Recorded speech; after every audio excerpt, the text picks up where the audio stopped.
డబ్బులు సంపాదించుకున్నాడు. ఇప్పుడైతే అసలు తెలుగుదేశం వాడు ఎవడు డబ్బులు సంపాదించుకోవట్లా, జనసేన ఎవడు డబ్బులు సంపాదించుకోవట్లేదు. ప్రజలకి నాణ్యమైన మద్యం అమ్ముతుందని నువ్వు నమ్మించు. నీ ప్రభుత్వ విధానం కరెక్ట్ గా ఉంది అని ప్రజల్ని కన్విన్స్ చేయాలి. కానీ ఎంతసేపటికి నీ కార్యకర్తనే నువ్వు తప్పు పడుతున్నావు. నీ కార్యకర్త నీ క్షేమం కోరుతున్నాడు. అదే కదా, నీ క్షేమం కోరుతున్న కార్యకర్త నీకు మంచి చెప్తుంటే నువ్వెవడో చెప్పడానికంటే ఎట్లాగా? అట్లాగే నీ మంచి కోరుతున్నటువంటి నీ కుల నాయకుడిని నువ్వెవడో చెప్పడానికంటే ఎట్లాగా?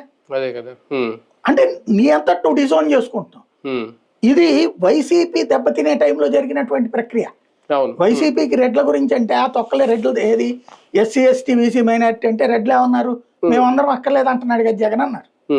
రెడ్డి స్థానాలు తీసేసి బీసీలకు ఇచ్చాడు అతను, అంతే కదా. కమ్మ స్థానాలు తీసి బీసీలకు ఇచ్చాడు. కాపులది బీసీలది కంటిన్యూ చేశాడు, మిగతా కులాలయన్ని తీసేశాడు అతను. అంటే మేము వద్దనుకుంటున్నాడు ఓసీలనినే కదా అతను వడగొట్టింది విధానపరమైనటువంటి నిర్ణయంలో. అక్కడ ఎంతసేపటికి వాళ్లే కావాలనుకుంటున్నాడని, ఇతనేమో నాకు వీళ్ళు అక్కర్లేదు అంటున్నాడు.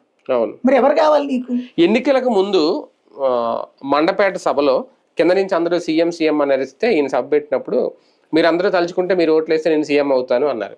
ఇంతకుముందు అప్పుడే 2-3 సభల్లో కూడా సీఎం సీఎం అంటే మీరు ముందు వెయ్యండి నేను సీఎం అవుతా, ఎక్కడా కూడా సీఎం అవను సీఎం పదవద్దు అని అనలేదు. ఇందాక అన్నట్టు